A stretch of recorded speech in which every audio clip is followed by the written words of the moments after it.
MG news, জনগণের power house. বিশ্বকবি রবীন্দ্রনাথ ঠাকুর একটুখানি জায়গা ছিল রান্নাঘরের পাশে, সেইখানে মোর খেলা হতো শুকনো পাড়া ঘাসে।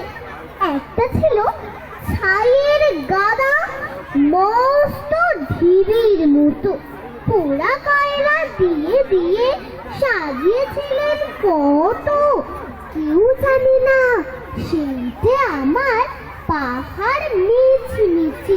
তার তলায় ফুটেছিলেন একটি তেঁতুল, গৌর বর্ণ নদুর দেহ, নাম শ্রীযুক্ত রাখাল।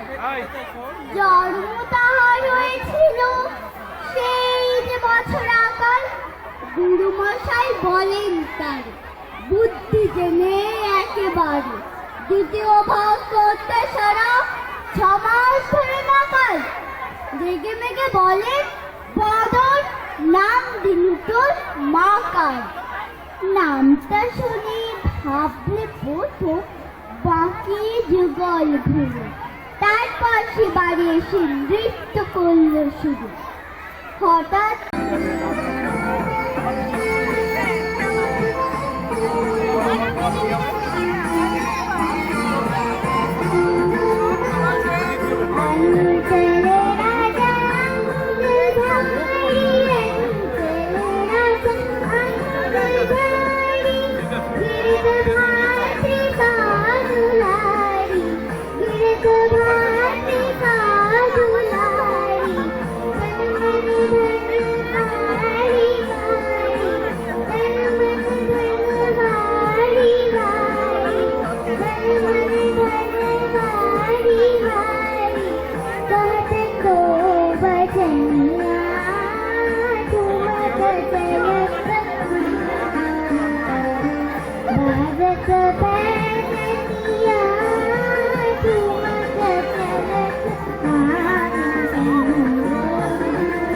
রক্তদান আন্দোলন নিয়ে দীর্ঘদিন ধরে কাজ করার সুবাদে যেটা উপলব্ধি করেছি, পশ্চিমবঙ্গে যত রক্তদান শিবির সংগঠিত হয় তার প্রায় 40% রক্ত থ্যালাসেমিয়া পেশেন্টদের বাঁচাতে গিয়েই রক্তটা দিতে হয় আর কি। তো আমাদের একটাই লক্ষ্য, এই প্রায় 2 দশক ধরে আমরা কাজ করে চলেছি রক্তদান আন্দোলন নিয়ে, থ্যালাসেমিয়া নিয়ে, এবং বিভিন্ন দেশ, অন্য দেশে, অন্য রাজ্যেও আমরা প্রোগ্রাম করেছি। সেই ক্ষেত্রে আজকে গ্রাম সেবা সিনিয়র স্কুল ইউনিট 1-এ প্রধানত সুযোগবাবু এই স্কুলের প্রধান শিক্ষকতার পাশাপাশি কিন্তু আমাদের বেশ পরিবারের রাজ্য সম্পাদক, স্টেট সেক্রেটারি। ফলে বাচ্চাদেরকে নিয়ে যদি আমরা একটা অ্যাওয়ারনেস প্রোগ্রাম করি, এটা আমাদের প্ল্যানিং আসে, আমি প্রস্তাব দিই, স্কুল কর্মকর্তা সেভাবে এগিয়ে আসে এবং স্কুলের পক্ষ থেকে ফুড ফেস্টিভ্যালটা আয়োজন করেছে। পাশাপাশি আমরা থ্যালাসেমিয়া নির্ণয়, অর্থাৎ স্টুডেন্টদের পক্ষ থেকে যদি আমরা ছোটোবেলা থেকেই তাদেরকে থ্যালাসেমিয়াটাকে নির্ণয় করতে পারি আমরা, কারণ শতকরা 100 জনের মধ্যে কিন্তু প্রায় 20 জন এখন সারা ভারতবর্ষে কিন্তু 20 থেকে 25 জন কিন্তু থ্যালাসেমিয়ার কেরিয়ার বাহক, ঠিক আছে। তো বাহক মানে কিন্তু সে রুগী নয়, ঠিক আছে, কিন্তু একটা বাহকের সঙ্গে যদি বিয়ে হয় তাদের যে বাচ্চাটা হবে সেক্ষেত্রে থ্যালাসেমিয়া রুগী হওয়ার সম্ভাবনাটা বেশি। আমাদেরকে আটকাতে হবে, থ্যালাসেমিয়া রুগীটাকে আমাদের আটকাতে হবে, কারণ সেখানেই অ্যাকচুয়ালি রক্ত দিতে হয় এবং রক্ত দেওয়ার পরেও কিন্তু ওই বাচ্চাটাকে আমরা বেশি দিন বাঁচিয়ে রাখতে পারি না, আমাদের এটা আফসোস। তো সেই জন্য আমরা যদি প্রথম থেকে অ্যাওয়ারনেসের মাধ্যমে, একমাত্র অ্যাওয়ারনেস করে এই রোগ থেকে সমাজকে, ভারতবর্ষকে নির্মূল, মানে আমাদের একটা সুস্থ জীবন দিতে। তো আমরা চাইছি থ্যালাসেমিয়া মুক্ত ভারতবর্ষে, এবং সেই জন্য আমরা বিভিন্ন স্কুলে, কলেজে, বিভিন্ন গ্রামে, মহল্লায় আমরা এই ধরনের ক্যাম্প করি এবং সম্পূর্ণ বিনামূল্যে বাচ্চাদের থেকে রক্ত সংগ্রহ করে সেটাকে ল্যাবে পরীক্ষা করে আমরা রিপোর্টও আগামী সপ্তাহে আমরা পাঠিয়ে দেবো। কে এসছেন এই অনুষ্ঠানে? বেশ পরিবারের বিভিন্ন নেতৃত্বরা এসছেন, ঠিক আছে, তিনি মুখার্জি স্যার এসছেন, গোপালবাবু এসছেন, আমাদের কলকাতার গোপাল মণ্ডল, গোপাল মণ্ডল হচ্ছে আমাদের রাজ্য কমিটির সদস্য। স্বাস্থ্য ভবন থেকে একজন আমাদের কর্মকর্তা এসছেন, যিনি রক্ত পরীক্ষার রয়েছেন, দুজন ডাক্তারবাবু রয়েছেন, আর একটু বাদে অলরেডি ঢুকে গেছেন আমাদের বিজ্ঞানী, ICMR এর medical scientist Amit Chakraborty, doctor Amit Chakraborty sir. আজকে প্রধান আলোচক থ্যালাসেমিয়া বিষয়ে প্রধান আলোচনা করবেন, এবং শঙ্কর প্রসাদ সরকার স্যারও আছেন, আর্থিকরের প্রাক্তন চিকিৎসক, মেডিকেল কলেজে প্রাক্তন চিকিৎসক, তিনিও আলোচনা করবেন। এবং পাশাপাশি ড্রয়িং কম্পিটিশানে প্রায় 170 জন বাচ্চা আজকে পার্টিসিপেট করেছে। পরিবেশের উপরে আমরা তাদেরকে দোয়া করতে বলেছিলাম। এইভাবে পরিবেশ রক্ষার কাজেও কিন্তু আমরা কাজ করে যাচ্ছি বাচ্চাদেরকে নিয়ে। কালচারাল ব্যাপারটা নিয়ে এখন বিভিন্ন কম্পিটিশান চলছে, তাদেরকে পুরস্কার দেওয়া, সার্টিফিকেট দেওয়া, এগুলো সব পরবর্তী আজকেই আমরা তাদের সাফল্য পাবেন বলে মনে করছি। অলরেডি তো প্রথমেই সাফল্য, মানে আধ ঘন্টার মধ্যেই তো আমরা রেজাল্ট পেয়ে গেছি আজকের অনুষ্ঠান কীভাবে অভিভাবকরা নিয়েছে। এবং ফুড ফেস্টিভ্যালে তো প্রথম আধ ঘন্টাতেই খাবার শেষ হয়ে গেছে, ঠিক আছে। মানে যারা খাবার নিয়ে এসে তারা বলছে আরও বেশি পরিমাণে আমরা ফুড ফেস্টিভ্যালের ব্যাপারটা কিন্তু বলো। ফুড ফেস্টিভ্যাল ব্যাপারটা হচ্ছে টোটালি হচ্ছে স্কুল অর্গানাইজ করেছে, গ্রাম সেবা সংঘ অর্গানাইজ করেছে এবং সেক্ষেত্রে অভিভাবকরা তারা বাড়ি থেকে রান্না করে নিয়ে এসেছে, পরিষ্কার পরিচ্ছন্নভাবে মাস্ক পরে কিন্তু খাবারটা পরিবেশন করা হচ্ছে এবং বাচ্চারা যেসব খাবে সেই হাইজেন মেনটেন করেই কিন্তু খাবারগুলোকে সরবরাহ করা হচ্ছে। খুব সুন্দর বিভিন্ন সাথে, মানে শীতকালে যেহেতু অনুষ্ঠানটা, শীতকালে যে সমস্ত খাবার আমরা খেতে পছন্দ করি, পিঠেপুলি থেকে শুরু করে বিভিন্ন রকমের মজাদার খাবার, সেগুলো কিন্তু আজকে সবই কিন্তু আমরা খাচ্ছি, বাচ্চারা খাচ্ছে, এটাই আমাদের আনন্দ। আমিনুল ইসলাম, চেয়ারম্যান, বেডস পরিবার। স্টুডেন্ট উইক চলছে পশ্চিমবঙ্গ সরকারের বিদ্যালয় শিক্ষা দপ্তরের তরফ থেকে। স্টুডেন্ট উইকের পার্ট হিসাবে আজকে বিদ্যালয়ে ফুড ফেস্টিভ্যাল আয়োজন করেছে বিদ্যালয়, এবং একই সঙ্গে ফুড ফেস্টিভ্যাল ছাড়াও সামাজিক কিছু দায়বদ্ধতা আমাদের রয়েছে। সেই সামাজিক দায়বদ্ধতাকে মাথায় নিয়ে আমরা কিছু সামাজিক কর্মকাণ্ডে মেতে উঠেছি এবং আমাদের সঙ্গে এ বিষয়ে আমাদের দোসর রয়েছে বেডস পরিবার। বেডস পরিবার কিছু আয়োজন এখানে করেছে, যেমন আমাদের বিদ্যালয় যে স্টুডেন্ট উইক, সেই স্টুডেন্ট উইকে সিট অ্যান্ড ড্র কম্পিটিশন রয়েছে, থ্যালাসেমিয়া নির্ণায়ক শিবির রয়েছে, এছাড়া কুইজ কন্টেস্ট রয়েছে। এখন কালচারাল প্রোগ্রাম চলছে বিদ্যালয়ের তরফ থেকে, মানে থ্যালাসেমিয়া শিবির চলছে আর কি, নির্ণায়ক শিবির, এবং দেড়টা থেকে থ্যালাসেমিয়া বিষয়ে সচেতনতামূলক একটি শিবির অনুষ্ঠিত হবে। আমি সত্যজিৎ ঘোষ, বিদ্যালয়ের প্রধান শিক্ষক, গ্রাম সভা সংঘ জুনিয়র।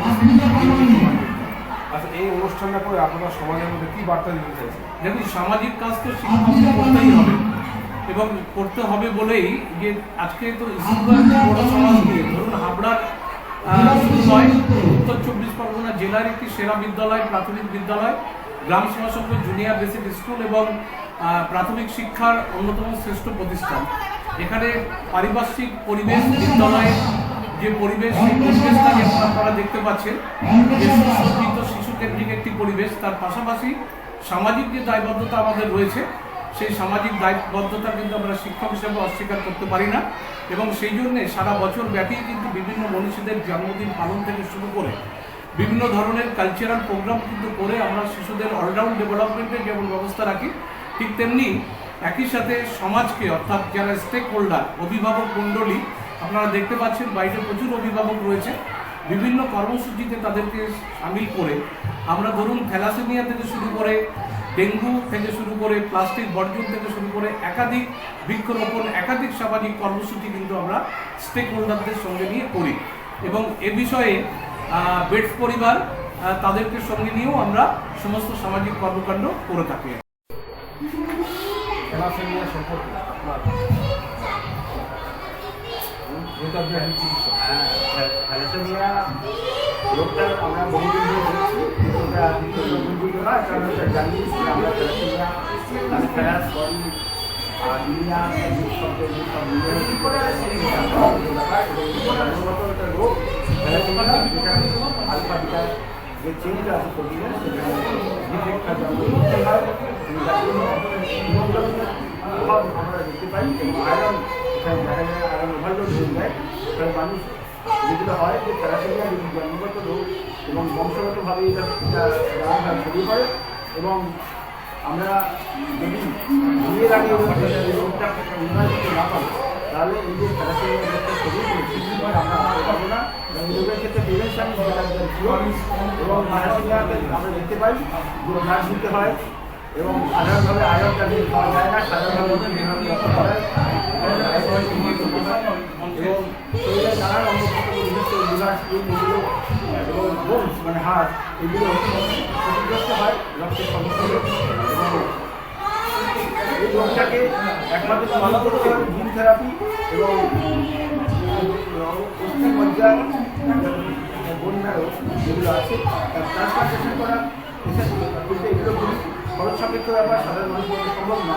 এই জন্য আমরা সবসময় প্রিভেনশন ইম্পর্টেন্ট কিওর এইগুলো করি।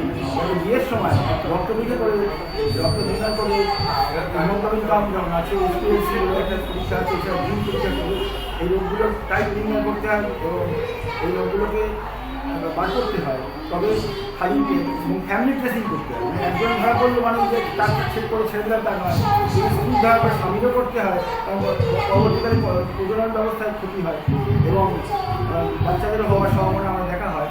আর যার রক্ত ধরা পড়বে তার পরিবারের ফ্যামিলি ঠিক করে প্রত্যেকেরই আমার মনে হয় ফ্যামিলি ট্রেসিং করতে হবে। তাহলে রোগটা ধরা পড়বে, প্রত্যেকে ব্লাড টেস্ট করলে নানা রকম পরীক্ষা করে বার করে তাহলে সরকারি নানান সুবিধা এখন নানান জায়গায় রয়েছে, বিভিন্ন হাসপাতালে গিয়ে দেখাতে হবে। দীর্ঘস্থায়ী চিকিৎসা সারা জীবনই তাকে চিকিৎসা করে থাকতে হবে এবং যত্ন থাকতে হবে। নমস্কার। কত পার্সেন্ট এই মুহূর্তে আপনাদের কাছে রেকর্ড আছে যে থ্যালাসেমিয়া আক্রান্ত? থ্যালাসেমিয়া সাধারণত 10,000-এ 44 মতো হয়, প্রতি 10,000। এবার সারা পৃথিবী জুড়ে এটা এখন তো পুরোপুরি এভাবে বলা যায় না যে এখন হচ্ছে। কেমন লাগছে অনুষ্ঠানে এসে আমার ভীষণ সুন্দর লাগছে যে একটা স্কুল 1 থেকে ক্লাস 4 অব্দি এখানে স্টুডেন্ট আছে। আমি দেখলাম যে এখানে প্রায় 600-র উপরে স্টুডেন্ট আছে। যাই হোক, এখানে এই স্টুডেন্টরা এত ছোটো ছোটো বাচ্চাদেরকে থ্যালাসেমিয়া ওইখানে অ্যাওয়ারনেস একটা প্রোগ্রাম চলছে এবং এখানে যে পরীক্ষার ব্যবস্থা হয়েছে এবং মায়েরা সেই বাচ্চাদেরকে নিয়ে এসছে সেই থ্যালাসেমিয়া নির্ণয় করার জন্যে।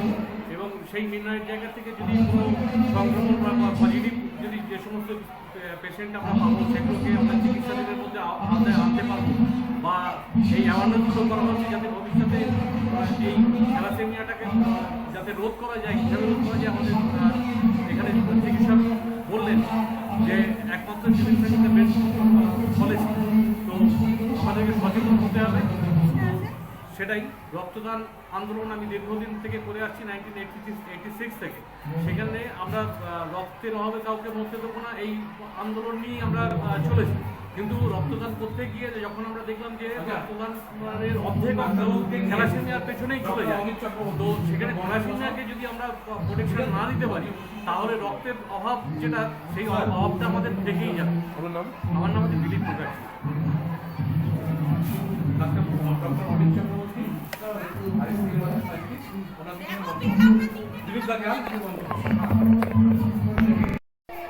এখানে স্টল দিয়েছিলেন? হ্যাঁ, দিয়েছিলাম। কেমন বেচাকেনা হলো?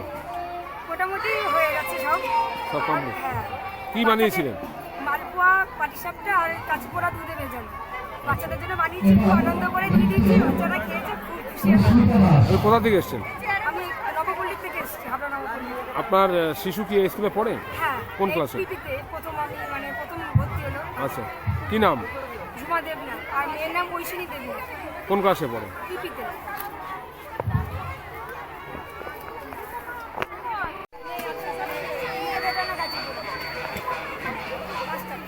যদি একটু বলবেন দিয়ে দেন।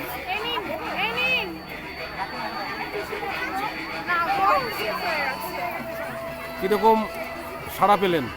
খুব ভালো সারা পেয়েছি। আপনার মেয়ে পড়ে না ছেলে পড়ে স্কুলে? মেয়ে পড়ে। কী নাম? কোন ক্লাসে? কি বানিয়েছিলেন আপনি? আচ্ছা, আর কিছু নেই? আচ্ছা, ভালো সাড়া পেলেন। আপনার নাম? কোথা থেকে এসেছেন?